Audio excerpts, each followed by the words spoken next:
నమస్కారం. ప్రేక్షకులందరికీ శుభోదయం. ఈనాటి శుభయోగం శీర్షికన నందా సప్తమి, మిత్ర సప్తమి సందర్భంగా ఎలాంటి విధి విధానాలు పాటించాలో, తద్వారా ఎలాంటి ప్రయోజనాలు సిద్ధింపజేసుకోవచ్చు, అలాగే మంగళవారం సందర్భంగా కుజుడిని ప్రసన్నం చేసుకోవటానికి ఎలాంటి ప్రత్యేకమైన విధి విధానాలు పాటించాలో పరిశీలిద్దాం.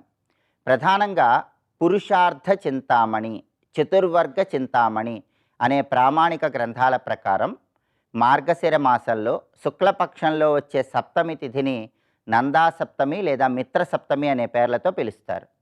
ఇది సూర్య భగవానుడికి ప్రీతిపాత్రమైన రోజు కాబట్టి సూర్యుడి అనుగ్రహం కలగటానికి ఈరోజు స్నానం చేసే నీటిలో ఎర్రటి పుష్పాలు, చిటికెడు కుంకుమ పువ్వు కలుపుకొని 5 నిమిషాల తర్వాత ఆ నీళ్లతో స్నానం చేయాలి. అలాగే సూర్య భగవానుడికి ప్రియమైన దిక్కు తూర్పు దిక్కు కాబట్టి స్నానం చేశాక మీ గృహంలో తూర్పు దిక్కులో ఒక మట్టి ప్రమిదను ఉంచి దానిలో నువ్వుల నూనె పోసి 12 ఒత్తులు వేసి దీపాన్ని వెలిగించాలి. ఈ 12 ఒత్తులు ద్వాదశ ఆదిత్యులకు సంకేతం.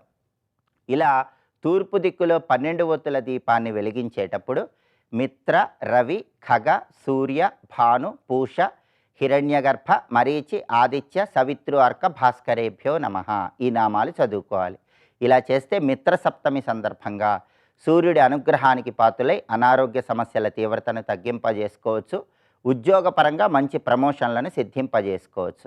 అలాగే మంగళవారానికి అధిపతి కుజుడు. మంగళవారం కుజుడిని ప్రసన్నం చేసుకోవటం ద్వారా భూలాభాన్ని, గృహలాభాన్ని సిద్ధింపజేసుకోవచ్చు.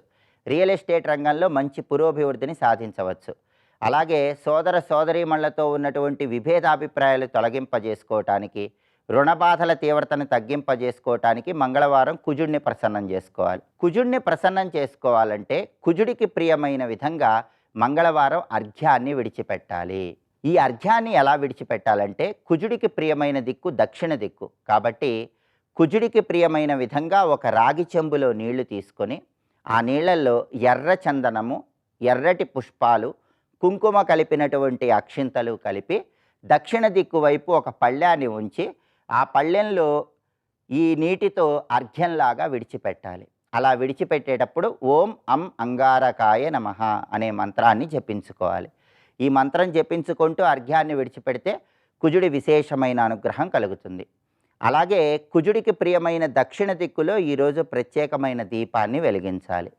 గృహంలో దక్షిణ దిక్కులో ఒక పీట ఏర్పాటు చేసి ఆ పీట మీద పసుపు రాసి కుంకుమ బొట్లు పెట్టి పీట మీద బియ్యపిండితో త్రిభుజాకారంలో ముగ్గు వేసి ఆ ముగ్గు మధ్యలో ఎర్రచందనంతో కుజుడికి ప్రియమైన బీజాక్షరం హృం అనే బీజాక్షరాన్ని రాసి ఆ బీజాక్షరం మీద ఒక మట్టి ప్రమిదను ఉంచి నువ్వుల నూనె పోసి కుజుడికి ప్రియమైన విధంగా 9 ఒత్తులు వేసి దీపాన్ని వెలిగించాలి. ఇలా కుజుడికి ప్రియమైన దక్షిణ దిక్కులో 9 ఒత్తుల దీపాన్ని వెలిగించడం ద్వారా కూడా కుజుడిని సులభంగా ప్రసన్నం చేసుకోవచ్చు. అలాగే జ్యోతిష శాస్త్రపరంగా కుజుడికి సుబ్రహ్మణ్య స్వామి, లక్ష్మీ నరసింహస్వామి అధిష్టాన దైవాలుగా చెప్పడం జరిగింది. కాబట్టి దగ్గరలో ఉన్న సుబ్రహ్మణ్య ఆలయ దర్శనం చేయటం లేదా లక్ష్మీ నరసింహస్వామి ఆలయ దర్శనం చేయటం ద్వారా కూడా గ్రహచార గోచార కుజగ్రహ దోషాలు తొలగింపజేసుకొని కుజుడిని సులభంగా ప్రసన్నం చేసుకోవచ్చు. అలాగే కందిపప్పుతో తయారు చేయబడిన పదార్థాలు ఈరోజు కుజ హోరలో అంటే ఉదయం 6 నుంచి 7 మధ్యలో లేదా మధ్యాహ్నం 1 నుంచి 2 మధ్యలో లేదా రాత్రి 8 నుంచి 9 మధ్యలో ఎవరికైనా పంచిపెట్టడం ద్వారా కూడా కుజుడిని సులభంగా ప్రసన్నం చేసుకోవచ్చు. కాబట్టి ప్రధానంగా మిత్ర సప్తమి, నందా సప్తమి సందర్భంగా విధి విధానాలు పాటించండి. కుజుడిని ప్రసన్నం చేసుకోవటం ద్వారా భూలాభాన్ని, గృహలాభాన్ని సిద్ధింపజేసుకోండి. రేపటి శుభయోగం శీర్షికన కాలభైరవాష్టమి సందర్భంగా ఎలాంటి విధి విధానాలు పాటించాలో, కాలభైరవుడి ఆవిర్భావ వైభవం ఏంటో పరిశీలిద్దాం. నమస్కారం.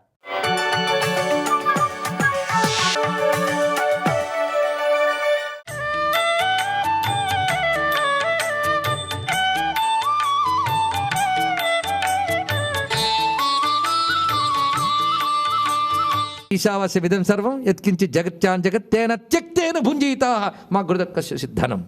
ఏం చెప్తున్నాడు చూసారా? శివకర్ణామృతం వింటే వేదాంత విచారణ కూడా జరిగిపోతుంది.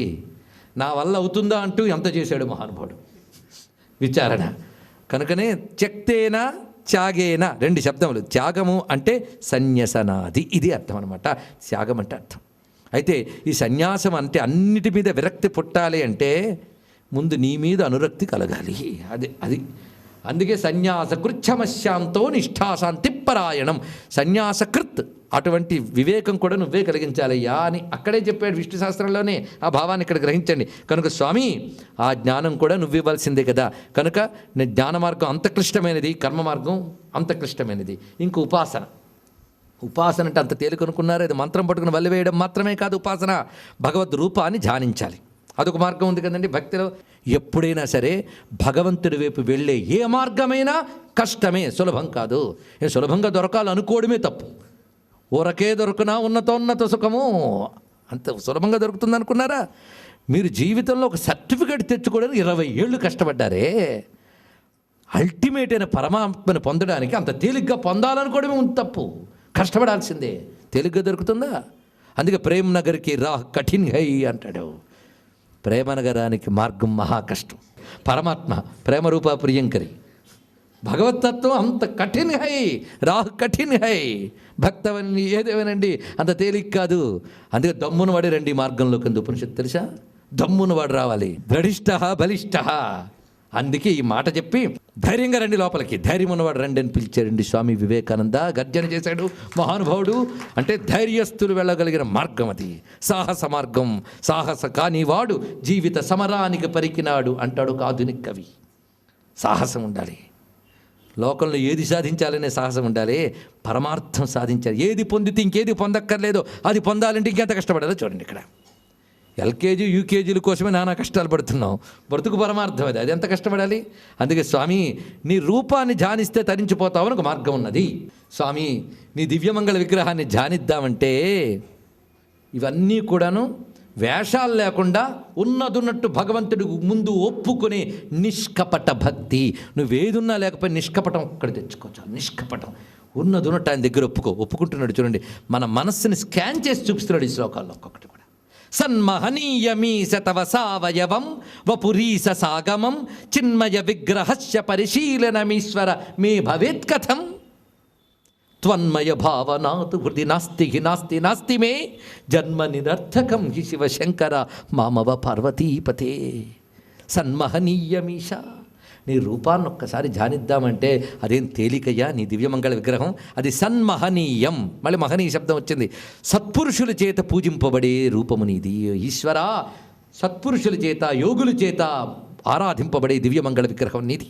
అలాంటి నీ స్వరూపము సావయవం వపుహు ఈశా తవ. నీ యొక్క అవయవాత్మకమైనటువంటి సగుణ సాకారమైన సకల రూపం ఏదైతే ఉన్నదో ఆ రూపాన్ని ధ్యానించాలి అంటే ఆ రూపం ఎలా ఉంటుందని మాకు చెప్పిందేది? శివరూపం ఎలా పెడితే అలా మీరు ధ్యానిస్తారా? దానికి ఒక పద్ధతి ఉందా లేదా? ఆ పద్ధతి చెప్పింది ఎవరు? సాగమం. ఆగమ శాస్త్రంలో వర్ణించాయి. కనుక శాస్త్రసమ్మతమైన నీ యొక్క దివ్యమంగళ అవయవ సహితమైన రూపాన్ని ధ్యానించాలి అంటే అది చిన్మయ విగ్రహం. అది చిన్మయం. పరమేశ్వరుడి విగ్రహం మృణ్మయం కాదు, చిన్మయం. మన శరీరాలన్నీ మృణ్మయాలు, భగవంతుడు ధరించిన మంగళ విగ్రహం చిన్మయం. అది చిన్మయం. చిద్వస్తువే అందులో దాగుంది. ఇది మృణ్మయం, అది చిన్మయం. కనుక మృత్తును వదిలి చిత్తును పట్టుకో. మృణ్మయ శరీరంతో చిన్మయాన్ని ధ్యానించు. అది చెప్పాడు ఇక్కడ. చిన్మయ విగ్రహస్య పరిశీలనమీశ్వరమే భవేత్ కథం. నీ చిన్మయ విగ్రహము శాస్త్రం వర్ణించింది. సత్పురుషులు పూజించేది. 3 లక్షణాలు ఉన్నాయి నీ శరీరానికి. అలాంటి శరీరాన్ని ప్రతిదీ నేను అలా ధ్యానిస్తూ ఉండాలంటే నా వల్ల ఎక్కడవుతుందయ్యా? స్వామి పాదాలు ధ్యానిస్తే ఒక ప్రయోజనం, స్వామి ముఖం ధ్యానిస్తే ఒక ప్రయోజనం, హస్తం ధ్యానిస్తే ఒక్కొక్క ప్రయోజనం. దేవతా రూపంలో ఒక్కొక్క అవయవ ధ్యానం ఒక్కొక్క ప్రయోజనం ఉన్నది. అలా ఒక్కొక్కటి ధ్యానిస్తూ మొత్తంగా ధ్యానించుకోవాలి. అదే సౌందర్యలహరి చేయించిన ధ్యానం, అదే శివకర్ణామృతం చేయించిన ధ్యానం. ఆ ధ్యానాన్ని మనం గ్రహించుతున్నాం ఇక్కడ. అది అలా పరిశీలించగలిగే శక్తి నాకెక్కడుందయ్యా? ఎందుకంటే అలా పరిశీలించాలి అంటే నా హృదయానికి ఒక లక్షణం ఉండాలి. ఏంటి తెలుసా? ఎంత ప్రాక్టికల్గా చెప్తున్నారు చూడండి దీక్షితుల వారు. అది గమనించాలి. మన కోసం చెప్తున్నారు. ఇంత చక్కగా చెప్పిన నీ రూపం శాస్త్రం వర్ణించింది, నేను వర్ణించాను. ఈయన వర్ణించింది చెప్పాను. ఇంత చక్కగా చెప్పినా మనం హృదయంలో నిలుపుకుంటున్నామా రూపాన్ని? ఒక్కసారి చెప్పండి, సిన్సియర్గా చెప్పండి. లేదు. ఎందువల్ల? హృదయంలో నిలుపుకోవాలంటే నాకు ఒక్క స్థితి ఉండాలి నా హృదయానికి. ఇది పుస్తకాల వల్ల రాదది, దేని వల్ల రాదది. త్వన్మయ భావన. గొప్ప మాట వేశాడు. త్వన్మయ భావన. దీన్ని మనం తన్మయ భావన అని మాట్లాడుకోవచ్చు. ఎందుకంటే ఇప్పుడు స్వామితో కబుర్లు ఆడుతున్నాడు కనుక త్వన్మయ అన్నాడు. నీమయమైన భావన నాకు లేదయ్యా అన్నాడు. ఇక్కడ ఉండవలసింది ఏంటండి? స్వామి రూపం నిలవాలంటే తన్మయం. తత్మయం తన్మయం. మనం ఇంకా ప్రపంచపు రూపం మర్చిపోయి పరమాత్మ రూపంతో తన్మయమైపోవాలి. మన మనస్సు అందులో లీనమైపోవాలి. అయితేనే కదా నిలుపుకోగల నువ్వు. కానీ ఏకాగ్రత లేనివాడిని నేను.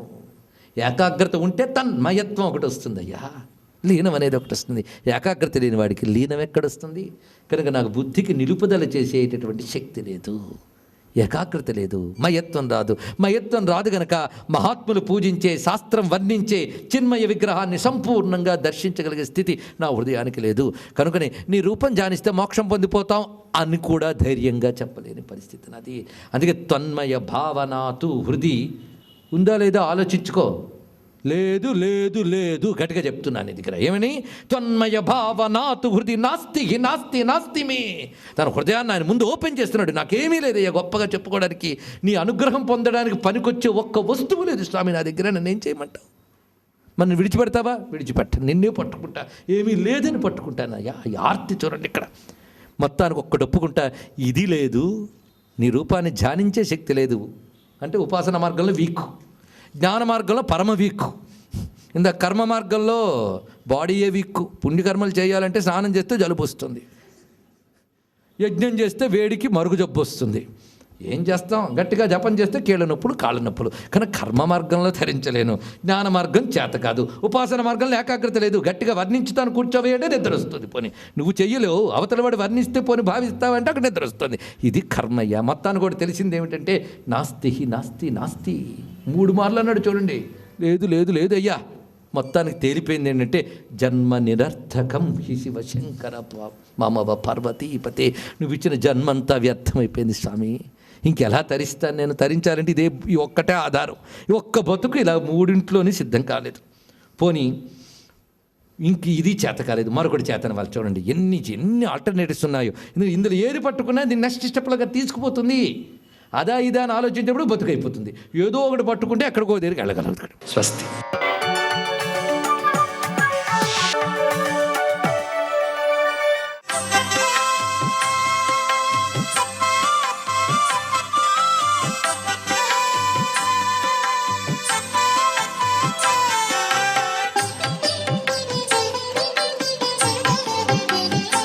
ఓం నమో నారాయణాయ.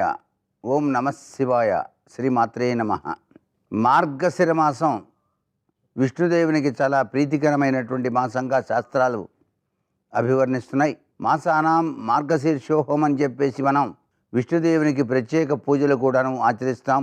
అంతేకాకుండా విష్ణు కీర్తనలు, విష్ణు భజనలు ప్రతినిత్యం కూడాను ఈ ధనుర్మాసం అంతా కూడాను వివిధ రకాలుగా కృష్ణం వందే జగద్గురుం అంటూ భజనావళితో స్వామిని ఆరాధన చేసేటువంటి సాంప్రదాయాలు వాడవాడలా కూడా మనం చూస్తూనే ఉన్నాం. ఇంటి ముంగిట రతనాల ముగ్గులతో చక్కగా అలంకరణ చేయటమే కాకుండా చక్కటి గొబ్బెమ్మలను కూడాను ఇంటి ముంగిట అలంకరిస్తూ గోవిందుని నామస్మరణ చేస్తూ ఆ యొక్క గొబ్బెమ్మల్ని అమర్చేటువంటి సాంప్రదాయ లక్షణంతో పాటుగా స్వామివారికి ప్రీతికరమైనటువంటి గోసేవ చేసుకుంటూ నందగోపాల నందగోపాల అంటూ ఆ స్వామివారిని కీర్తించేటువంటి సాంప్రదాయబద్ధమైనటువంటి చక్కటి సుదినాలుగా మనం శాస్త్రంలో చెప్పారు. అందుచేత ఈరోజు మనకి నందాసప్తమి అని చెప్పేసి పిలుస్తాం. నందాసప్తమినే మిత్రసప్తమి అని కూడా పిలుస్తాం. నంద గోపాలుడుగా కీర్తించబడ్డాడు కృష్ణ పరమాత్మ. అందుకనే ఆయన పుట్టింది దేవకి వసుదేవులకు అయినప్పటికీ చెరసాలలో నందుని ఇంట యశోద వద్ద పరమాత్మ ఆనందతత్వంతో చాలా చక్కగా పెరిగి పెద్దవాడై అనేక చిలిపి చేష్టలు చేస్తూ ఆ గోప బాలకులతో మిత్రత్వాన్ని పెంచుకుంటూ గోపుకలతో కలిసి చెల్దులు చక్కగా ఆరగించేటువంటి సాంప్రదాయ లక్షణం కూడా మనకు గుర్తొస్తుంది ఈరోజు. అందుచేతనే ఈ యొక్క సప్తమి నాడు గోపాలనికి ప్రీతికరమైనటువంటి వెన్న, అలాగే అటుకులు మొదలైనవి మనం నైవేద్యంగా సమర్పించి 10 మందికి పంచినట్లయితే కృష్ణుని యొక్క దివ్యవంతమైన అనుగ్రహానికి పాత్రలమై తరిస్తాము అని చెప్పేసి గుర్తుపెట్టుకుందాం. సర్వే జనా సుఖినో భవంతు.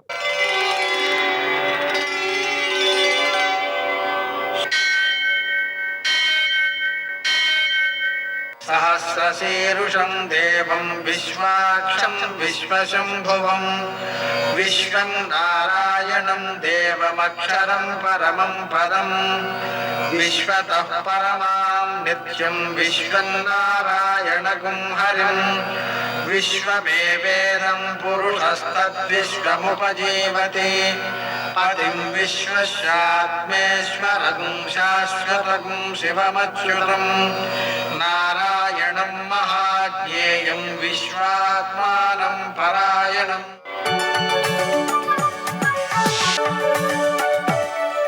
सूर्यशौर्यमथेन्दुरिन्द्रपदवी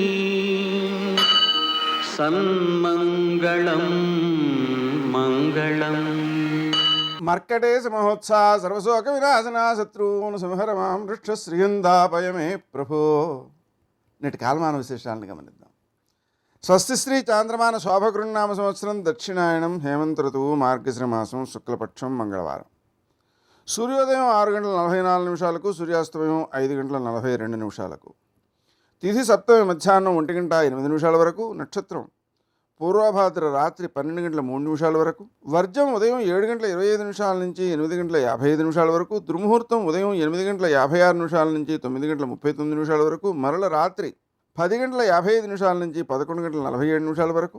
అమృతకాలం సాయంకాలం 4:29 నుంచి 6 గంటల వరకు. రాహుకాలం మంగళవారం కాబట్టి మధ్యాహ్నం 3 నుంచి 4:30 వరకు. అష్టగోర్గురీత్యా శుభప్రదమైన సమయం సాయంకాలం 4:50. నేటి విశేషం నందా సప్తమి. నదీ స్నానం చేయడం, దానం చేయడం విశేషమైన సత్ఫలితాన్ని ఇస్తాయి. మిత్రసప్తమి కావడం వల్ల సూర్యుడిని ఆరాధించడం వల్ల ఆరోగ్యం కలుగుతుంది. అలాగనే వైరుధ్యాలు తొలగిపోతాయి. మిత్రుల నుంచి సహకారం పూర్తిగా లభిస్తుంది. త్రిపుష్కర యోగం సూర్యోదయంతో ప్రారంభమై మధ్యాహ్నం 1:08 వరకు ఉంటుంది. ఈ సమయంలో మనం చేసే పనులు పునరావృతం అవుతుంటాయి కాబట్టి మంచి పనులు చేద్దాం, కోపం తెచ్చుకోవద్దు. ఒకవేళ వాటి తిన్న అవి జరిగిపోతుంటాయి కొన్ని. అటువంటి పనులు ఏవైతే ఇష్టం లేవో అవి జరిగిన పక్షంలో వాటి దోష నివారణ కోసం 3 గోవుల్ని దానం చేయమంటోంది శాస్త్రం. అంత శక్తి లేనివారు, నిజంగా శక్తి లేనివారు 3 గంధపు చెక్కలను గోదాన ప్రత్యామ్నాయంగా దానం చేయవచ్చు.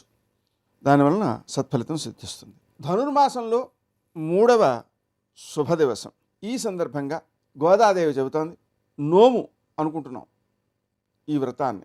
ఆకాశమంత ఎత్తుకు ఎదిగి లోకాలన్నిటినీ కూడా కొలిచేశాడు ఎవరు? వామనుడు. ఆ పురుషోత్తముని యొక్క దివ్యనామాల్ని మనం కీర్తిస్తుందాం. అందులోనూ కలియుగంలో నామ సంకీర్తనమేవే ముక్తిదాయకం కాబట్టి ఆ నామ సంకీర్తనం చేస్తూ పూజించడం వల్ల దేశంలో చెడు అనేటువంటిది ఒక్కటి కూడా ఉండకూడదండి. చాలా ముఖ్యం అది. నెలకు 3 సార్లు వర్షాలు కురవాలి. కోరదాం ఆయన్నే. పచ్చని పంట చేలల్లో సస్యశ్యామలమై ఆ పంట అందరికీ కూడా ఆహారంగా ఉపయోగపడాలి.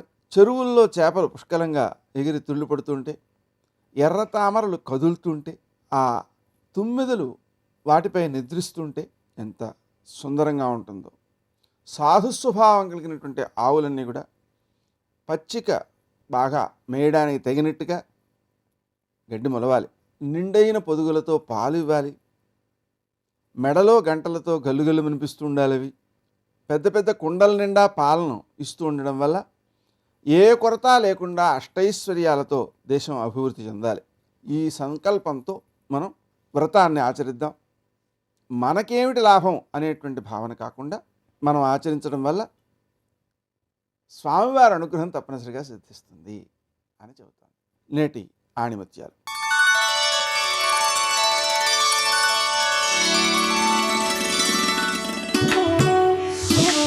పైకి కనిపించే అహంకారం కన్నా లోపల ఉండే గుణం ముఖ్యం. విషం నిండిన బంగారు పాత్ర కన్నా తేనెతో నిండిన మట్టి కుండ ఎంతో విలువైనది.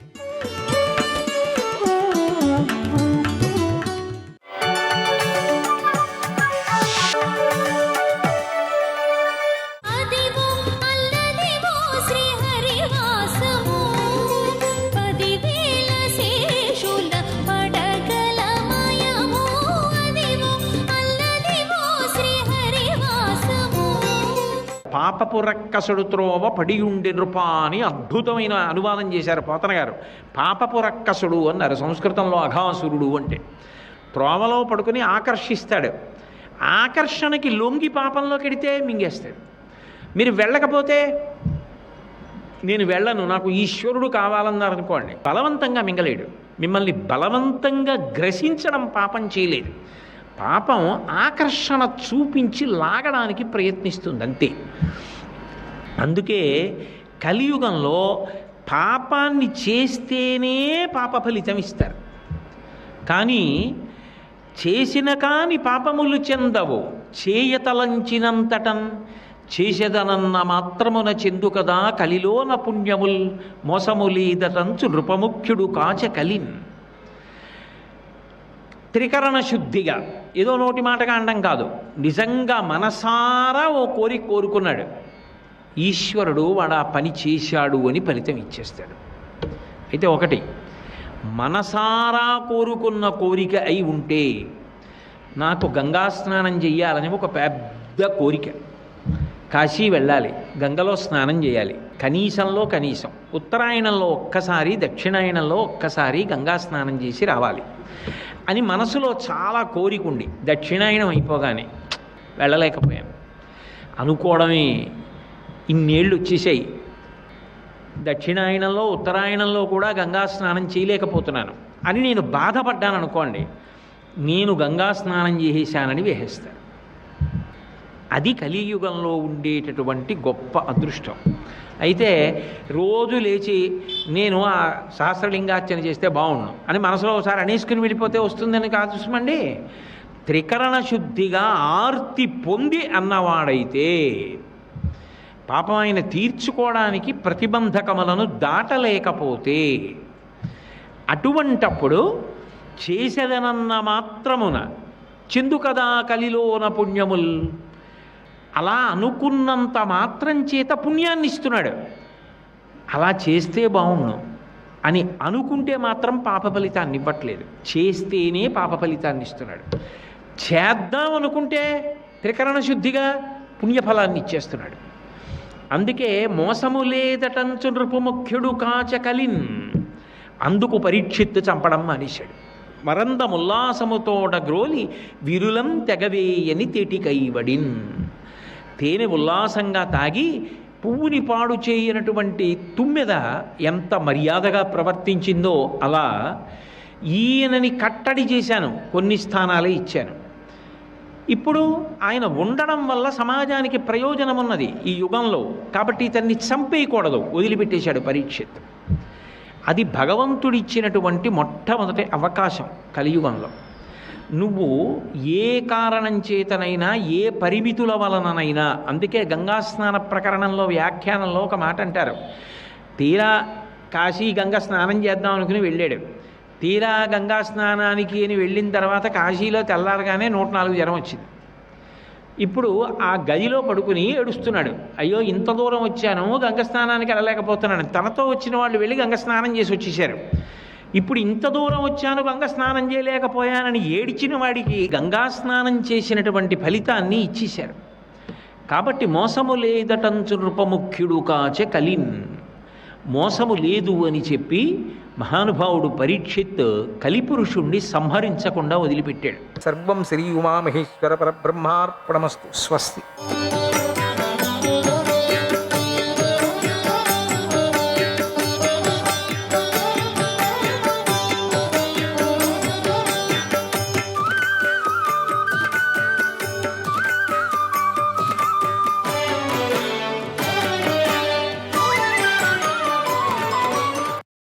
నీ కుమారుడైన దుర్యోధనుడు కూడా తన పక్షంలో ఉన్న విందాను విందులను రక్షించాలని వారి దగ్గరకు వచ్చి వారికి రక్షణగా నిలబడ్డాడు.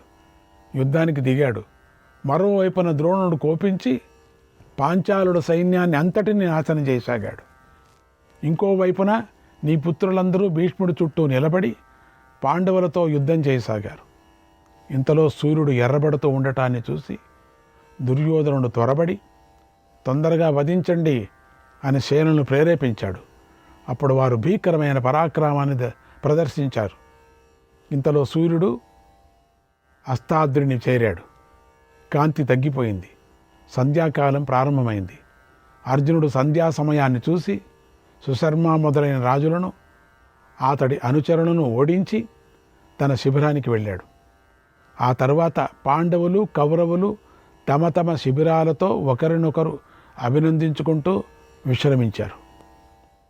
శూరులందరూ సైనిక దళాలను నియమించి యథావిధిగా రక్షణను ఏర్పాటు చేసుకున్నారు. శరీరానికి గుచ్చుకున్న బాణ శకలాలను తొలగించుకున్నారు. వివిధ ఔషధీ జలాలతో స్నానం చేశారు. పండితుల స్వస్తి వాచనాలు ముగిసిన తర్వాత స్తోత్ర పాఠకులు చేస్తున్నటువంటి స్తుతులను విన్నారు. తర్వాత కీర్తిని కోరుకునే వారందరూ గీత వాద్య ధ్వనులతో ఆనందించారు. 2 గడియల కాలం వరకు అక్కడ అంతా స్వర్గంలాగా ఉంది. ఆ తర్వాత మహారథులందరూ యుద్ధ నిమిషాలను ఏమీ మాట్లాడుకోలేదు. యుద్ధ విషయాలు మర్చిపోయారు. ఆ 2 పక్షాలలోనూ ఏనుగులు గుర్రాలు ఎంతో అధికంగా ఉన్నాయి. సైనికులందరూ యుద్ధం చేసి బాగా అలసిపోయారు. వాళ్ళందరూ నిద్రించారు.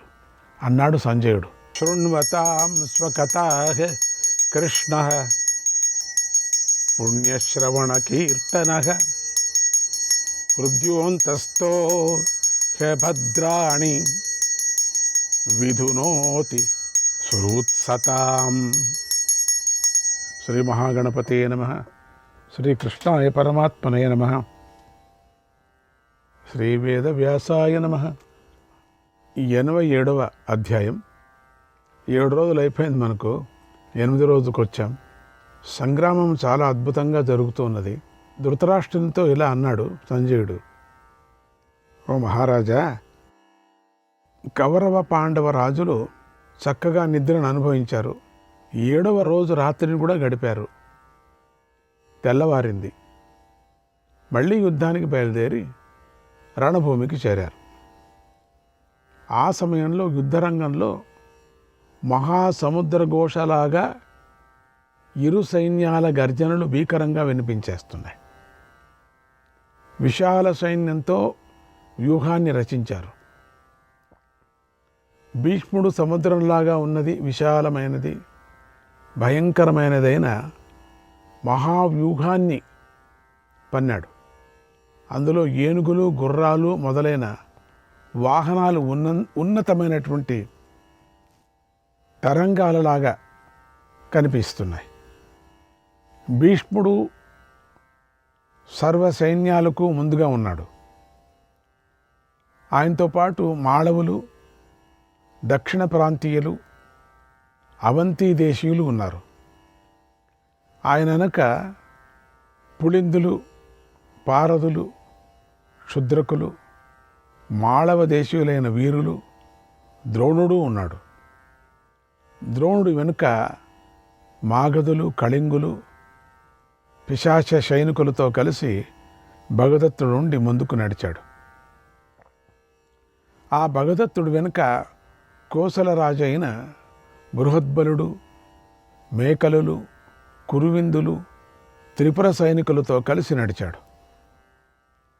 ఆ బృహద్బలుడి వెనుక ప్రస్థలాధిపతి శూరుడైనటువంటి త్రిగర్తాధిపతుడు ఉన్నాడు. ఆయనతో పాటు కాంబోజులు, వేల కొద్దీ యవన యోధులు కూడా ఉన్నారు.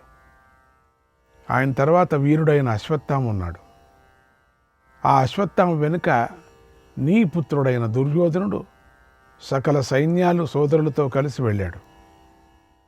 ఆ దుర్యోధనుడి వెంట కృపాచార్యుడు ఉన్నాడు. నీ సైనికులు మహావ్యూహాన్ని చూసి ధర్మరాజు సేనాపతి అయిన దృష్టద్యుమ్నుడితో ఇలా అన్నాడు, ఓ దృష్టద్యుమ్న, శత్రుసేన వ్యూహం మహాసాగరంలాగా ఉంది. అటు చూడు. దానికి తగినట్లుగా నువ్వు కూడా త్వరగా ప్రతివ్యూహాన్ని రచించన్నాడు. అప్పుడు దృష్టద్యుమ్నుడు, అత్యంత దారుణమైనది, శత్రు సైన్యాన్ని నాశనం చేసేదైన శృంగాటకం, 4 వైపుల 4 త్రోవలుగా ఉండే విధంగా వ్యూహాన్ని రచించాడు. శృంగాంటకం అంటే ఈ శృంగాటకం అనే దాన్ని రచించాడు. దాని 2 శృంగాల స్థానాల్లోనూ భీముడు, సాత్యకి, అనేక వేల రథికులు, ఆశ్వికులు, పదాతులతో కలిసి ఉన్నారు. భీమసాత్యకుల మధ్యలో అంటే ఆ వ్యూహానికి ముందు శ్రీకృష్ణుడు సారథిగా గల అర్జునుడు కూడా ఉన్నాడు.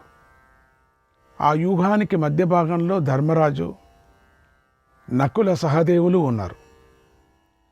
వీరి తర్వాత అనేక రాజులు తమ సేనలతో నిలబడి ఉన్నారు. పూర్వకాలంలో ఈ వ్యూహాలంతా ముగ్గులతో వేసేవారు. పక్క ఇంటి వారు ఒక ముగ్గు వేస్తే అక్కడ ఉత్తర దేశంలో ఇంకొక పక్కింటి వారు ఇంకొక వ్యూహ రచన చేసేవారు. ఈ రెండు మధ్యలో ఎదురింటి వారు ఇంకొక వ్యూహ రచన చేసేవారు. అట్లా వారు కూడా వ్యూహ శాస్త్రంలో పండితులై ఉన్నారు కదా. అందుచేత ఆ వ్యూహంలోని అంగోపాంగలను పరిపూర్ణం చేశారు. వారి వ్యూహానికి వెనుక వైపున అభిమన్యుడు, విరాటుడు, ఉపపాండవులు, ఘటోద్గజుడు ఉన్నారు. అంటే ఈ వ్యూహ రచన ఎట్లా ఉందంటే ఒక మనిషి ఆకారంగా ఉండినట్టుగా, మనిషి కాదు, అట్లా వాళ్ళకు రెక్కలు, కాళ్ళు, చేతులు, ముఖాలు ఆ విధంగా రచన చేస్తారు. అట్లనే ఉంటుంది వ్యూహం. కదిలేది అట్లే కదులుతుంది. ఆ వ్యూహం అదే విధంగా కదులుతుంది. ఆ వ్యూహాన్ని ఛేదించుకొని లోపలికి వచ్చిన వాడు సగం గెలిచినట్టు లెక్క. లేక ఈ ఊహం వెళ్ళి ఛేదించుకొని లోపలికి వెళితే వాడు గెలిచినట్టు. ఛేదించుకొని లోపలికి వెళ్ళి వాళ్ళనందరినీ సంహారం చేసి మళ్ళీ రావాలి. అట్లనే ఎట్లా వెళ్ళారో అట్లే రావాలా. లోపలికి వెళుతూనే వ్యూహ రచన అయిపోతుంది. మళ్ళీ వెళ్ళిన వాళ్ళు తెలిస్తే మాత్రమే రాగలరు, లేకపోతే రాలేరు. ఇలా పాండవులు తమ సేనలతో వ్యూహాన్ని సిద్ధం చేసి వీళ్ళంతా విజయాన్ని కోరుకుంటున్నారు. యుద్ధరంగంలో నిలబడ్డారు. ఆ సమయంలో అందరూ రణపేరులను మ్రోగించారు. వీరులందరూ యుద్ధానికి సిద్ధమయ్యారు. యుద్ధం ప్రారంభమైంది. అప్పుడు అతి ఘోరమైనటువంటి యుద్ధం జరిగింది. ఆ కౌరవ పాండవ సైనికులందరూ ఘోరంగా ఒకరి మీద ఒకరు విరుచుకొని పడ్డారు. ఇంతలో భీష్ముడు పాండవ సేన మీదకి వచ్చాడు. తన రథధ్వనితో దిక్కులన్నీ ప్రతిధ్వనింపజేశాడు. ధనుష్టంకారంతో సైనికులను మూర్చిపోయేలాగా చేశాడు. అక్కడ ఘోర యుద్ధం జరిగింది అన్నాడు సంజయుడు.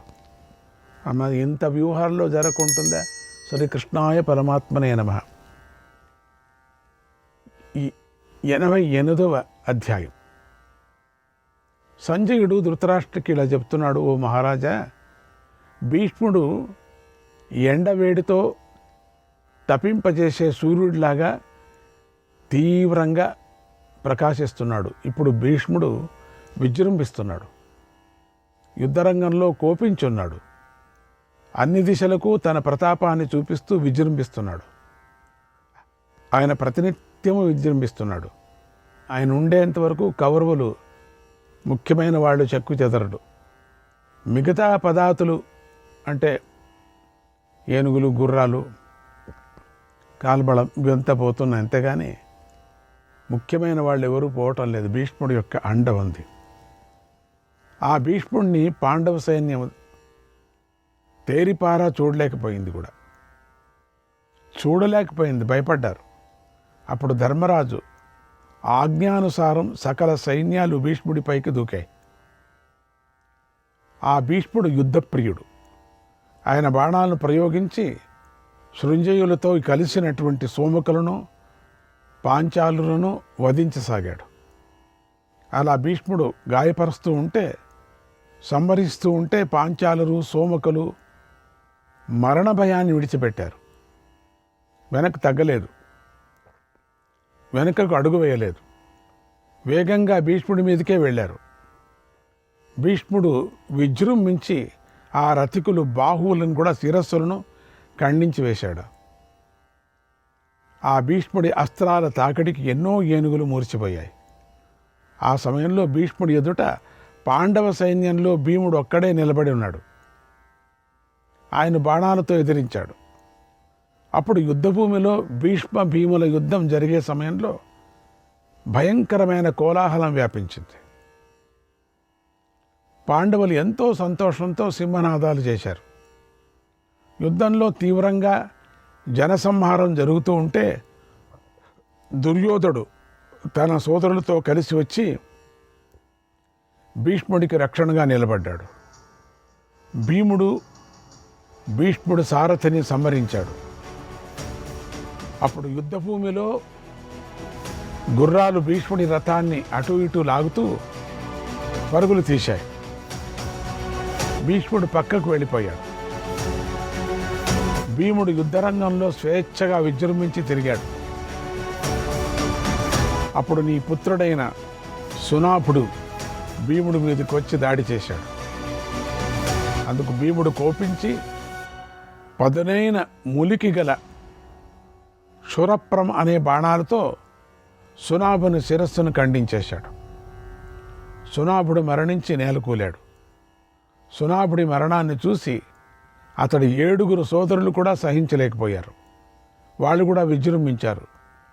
భీముడిపై ఆదిత్యకేతువు, బహ్విషి, కుండధారుడు, మహోదరుడు, అపరాజితుడు, పండితకుడు, విశాలాక్షుడు ఈ 7 విచిత్ర కవచాలు ధరించున్నారు.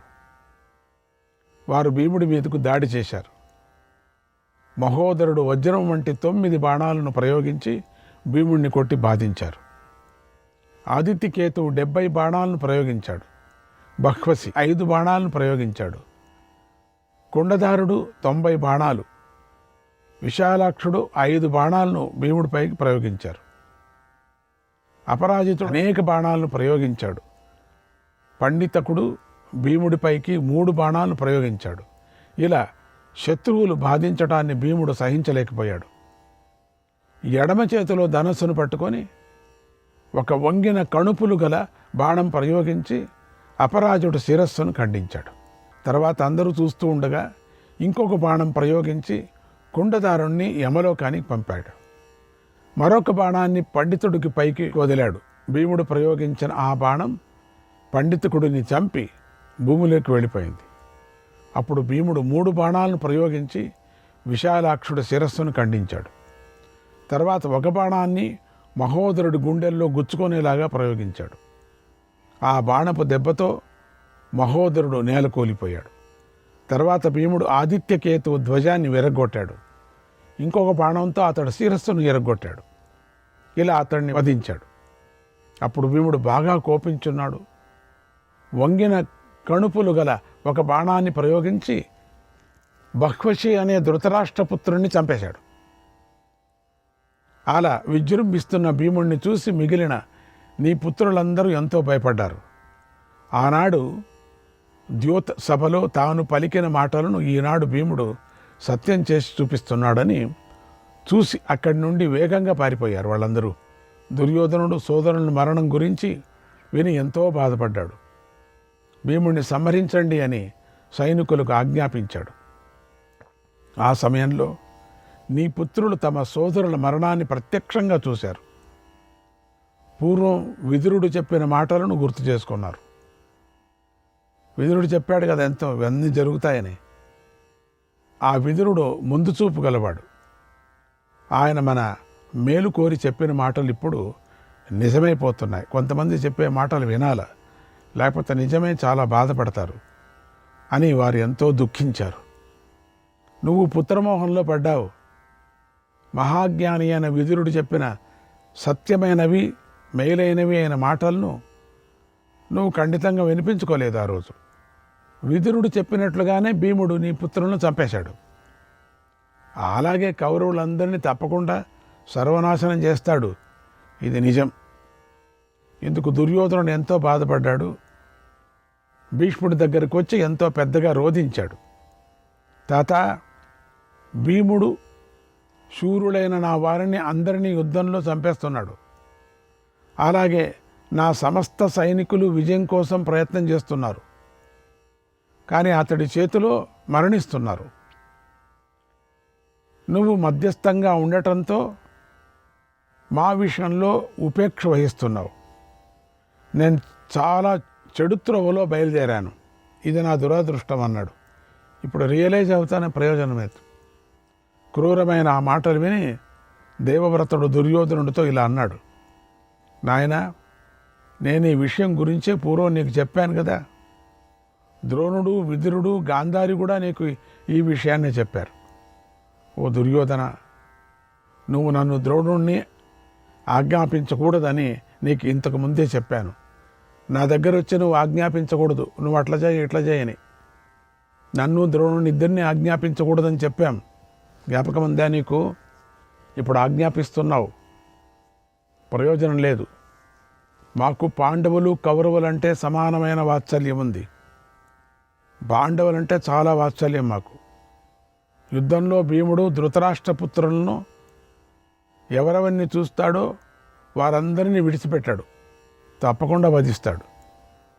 ఓ రాజా, ఈ నిజాన్ని నేను నీకిప్పుడు చెబుతున్నాను కనుక మనస్సును పదిలం చేసుకో.